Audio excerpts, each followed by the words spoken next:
İlgilerinden tıklar. Yapay zeka olan ilgilerinizi burada. 7A nerede?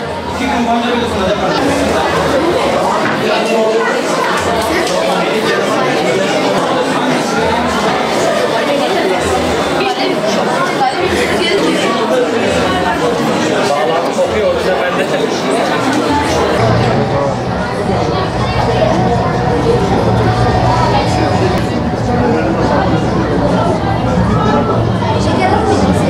TÜBİTAK bölge finallerinde 8 birinciliğin 7'sini Batman almıştı.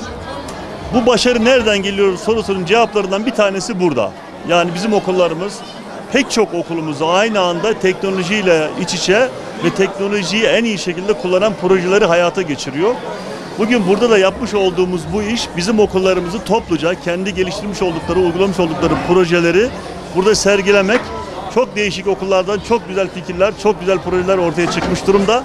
Biz Batman'da teknolojinin bir tarafından altyapısını, bir tarafından eğitim imkanlarını geliştirmeye devam edeceğiz. Diğer tarafından da ortaya çıkan ürünleri bu şekilde Batman'larla sergilemeye devam edeceğiz. Batman'ı izlemeye devam edin. Teknolojide de Batman Türkiye'nin öncüsü. Kolay gelsin.